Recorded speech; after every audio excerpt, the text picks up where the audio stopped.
আমরা মানুষ হইলাম কই? যে দেশে ৮ বছরের শিশুকে ধর্ষণ করে হত্যা করা হয়, সেই দেশে আমরা মানুষ হইলাম কই? খুবই দুঃখজনক, কষ্টজনক। এই দৃশ্যটা এবং কথাটা শুনে কলিজায় আঘাত লাগছে।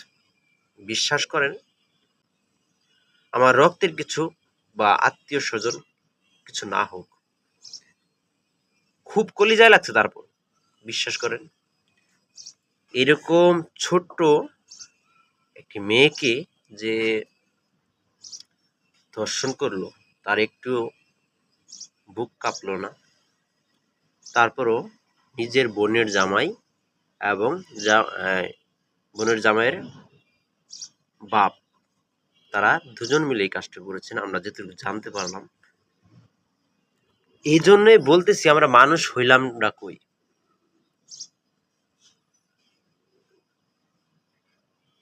মানুষ পরিচয়টা দিতেও আমাদের নিজে কেমন জানি ঘৃণা ঘৃণা লাগতেছে।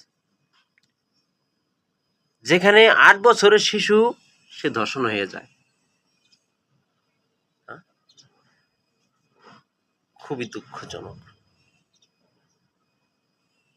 খুবই দুঃখজনক। আসলেই আমরা ভিডিও করি, কিন্তু এই ভিডিওটা করতে আসলেই চোখের অশ্রু ধরে রাখার মতন না।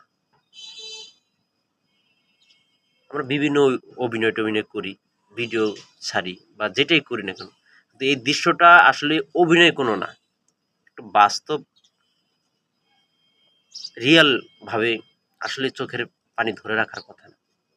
হয়ে যাচ্ছে, অনেকেই কাঁদছেন। আসলে ঘটনাটা দুঃখজনক যে যে কে জানতো যে আসিয়া এইভাবে চলে যাবে? আসিয়া কখনো ভাবতো যে আমি এখানে বেড়াতে যাব, আমার এই অবস্থাটা হবে? তো আসলেই আমরা মানুষ হইলামটা কই? যদি মানুষ হতাম, তাহলে এরকম এক ছোট্ট শিশুকে, আসিয়াকে এভাবে চলে যেতে হতো না, চলে যেতে হতো না। খুবই, বিশ্বাস করেন, কয়েকদিন ধরে এই জিনিসটা সোশ্যাল মিডিয়ায় পুরো ছড়াছড়ি। যে যে যেখান থেকেই পারুক প্রতিবাদ জানাচ্ছে, প্রতিবাদ করতেছে। সময়ের কারণে আমিও করতে পারিনি, কিন্তু আসলে কথা হলো কি, সে আমার রক্তের কিচ্ছু না হোক, এই যে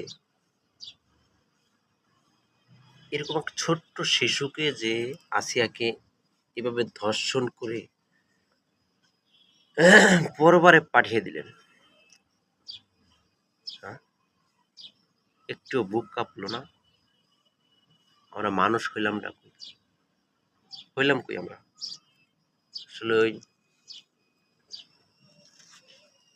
আমাদের সবাইকে সচেতন হতে হবে।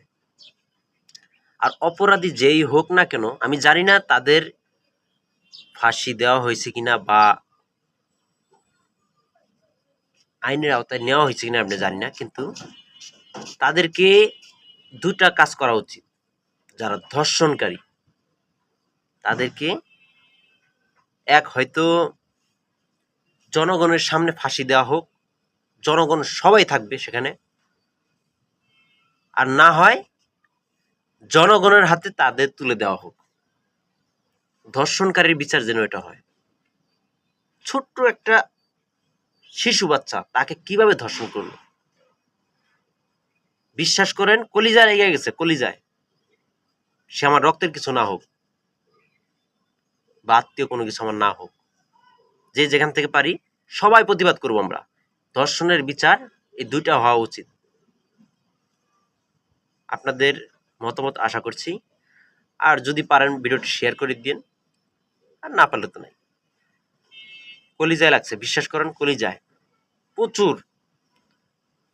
চোখের পানি ধরে রাখার মতো না।